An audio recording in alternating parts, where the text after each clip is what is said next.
The sun was a cruel white eye in the sky.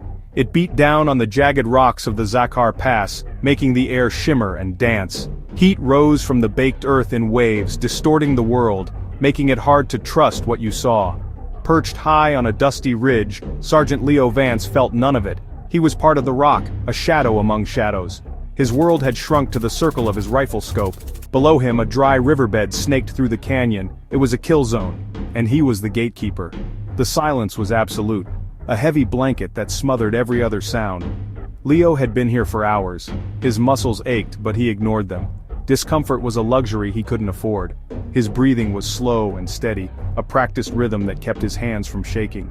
The rifle, a cold, heavy extension of his own will, rested snugly against his shoulder. He was a statue carved from patience and training. His mission was simple, etched into his mind with the clarity of a diamond. Let nothing pass. Nothing. The enemy used this route to move supplies, to ferry information, to disappear into the mountains. Today, that would end. He was the final line, the unseen judge in this desolate theater of rock and sand. The briefing had been clinical. A map, a set of coordinates, a clear directive. The targets were designated as high-value operatives. They were responsible for a recent attack that had cost lives, good lives. The intelligence was solid. They would be moving through the Zakhar Pass after midday, believing the route to be secure. Leo's job was to intercept them. The word intercept was a clean one. It sanitized the reality of the task. It was about numbers, objectives, not people. The cold, hard math of conflict. An equation where his actions were meant to save more lives than they took. His vantage point was perfect. A small, natural alcove carved into the cliff face, offering a commanding view of the narrowest point in the pass. From here he was invisible, a predator hidden in plain sight. He spent the first hour meticulously building his hide. To a casual observer below, he didn't exist. Movement. It was slight, a flicker at the edge of his vision. Leo's focus snapped into place. He zoomed the scope, the world rushing forward to fill the lens. There. Two figures, just as the intel had predicted. They were moving cautiously, sticking to the shadows at the base of the canyon wall. They fit the descriptions perfectly. The same height, the same build, the same cautious way of moving that screamed, "Not a local." They were his targets. Suddenly, a crack echoed through the pass, not from his rifle. It was the sharp, angry retort of a different weapon, from a different location. Rock exploded from the cliff face just above the two figures. They were being ambushed. But by whom? Bullets stitched the dust around them, kicking up angry puffs of sand. One of the men cried out. He was hit. His companion grabbed him, trying to pull him toward a deeper crevice that offered better protection. They began to crawl. It was a slow, desperate movement. The crosshairs remained steady, locked on the target. Leo's finger, resting lightly on the trigger, felt heavy as lead. A whisper of doubt, small and insidious, crept into his mind. The mission was to eliminate a threat. But what he was seeing didn't look like a threat. It looked like survival. It looked like two men staring death in the face and refusing to blink. The unseen shooter was doing his job for him, so why did it feel wrong? This messy ambush had changed everything.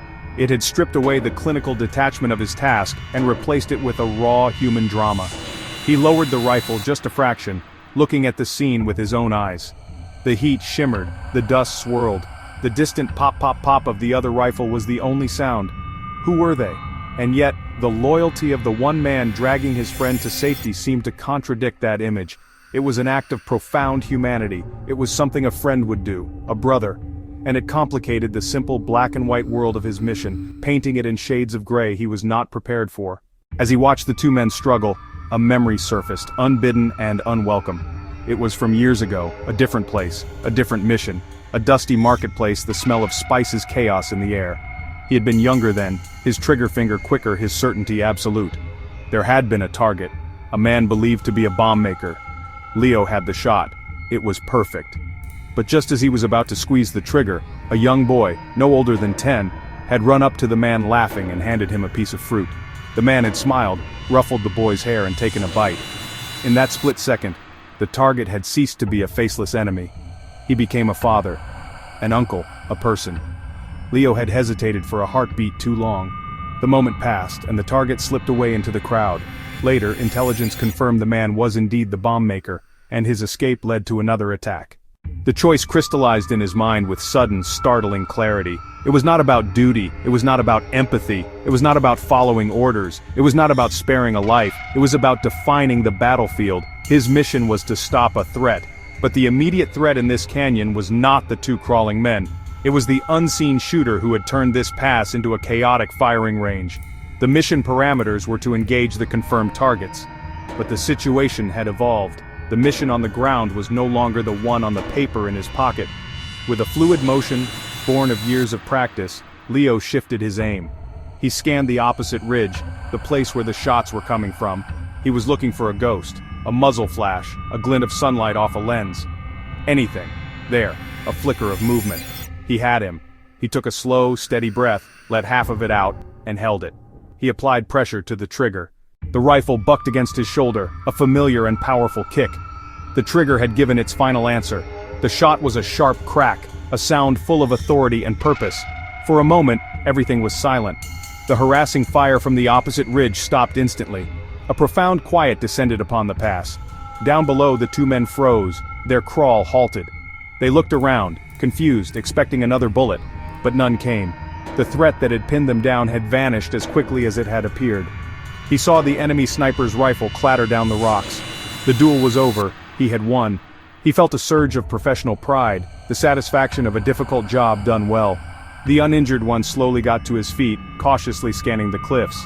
He helped his wounded friend up, and together, they hobbled the last few feet to the safety of the deep crevice. Just before they disappeared from view, the man turned and looked directly up at Leo's position. He didn't wave. He didn't make any gesture. He just looked. It was a look of acknowledgement. Then, they were gone. Leo packed up his equipment with swift, efficient movements. The mission was over. But it was not the mission he had been sent to do. He had failed his primary objective. The high-value targets had escaped. The debriefing was as cold and sterile as he had expected. He stood before his commanding officer and recounted the events exactly as they had happened. "Good," the commander said, a faint smile touching his lips. "Because the ambush was a test. A last-minute addition to your mission. We wanted to see what you would do when the rules got messy. The targets were our own operatives. The shooter was one of ours. The entire scenario was a setup. We weren't testing your aim, Vance. We were testing your judgment." Leo walked out of the command tent into the cooling evening air. The sun was setting, painting the sky in soft shades of orange and purple. But there had been no defiance. He had simply passed a test he didn't even know he was taking. He looked out toward the mountains, the same peaks that framed the Zakar Pass. His target, he now realized, had never been the men in his scope. The target had been himself.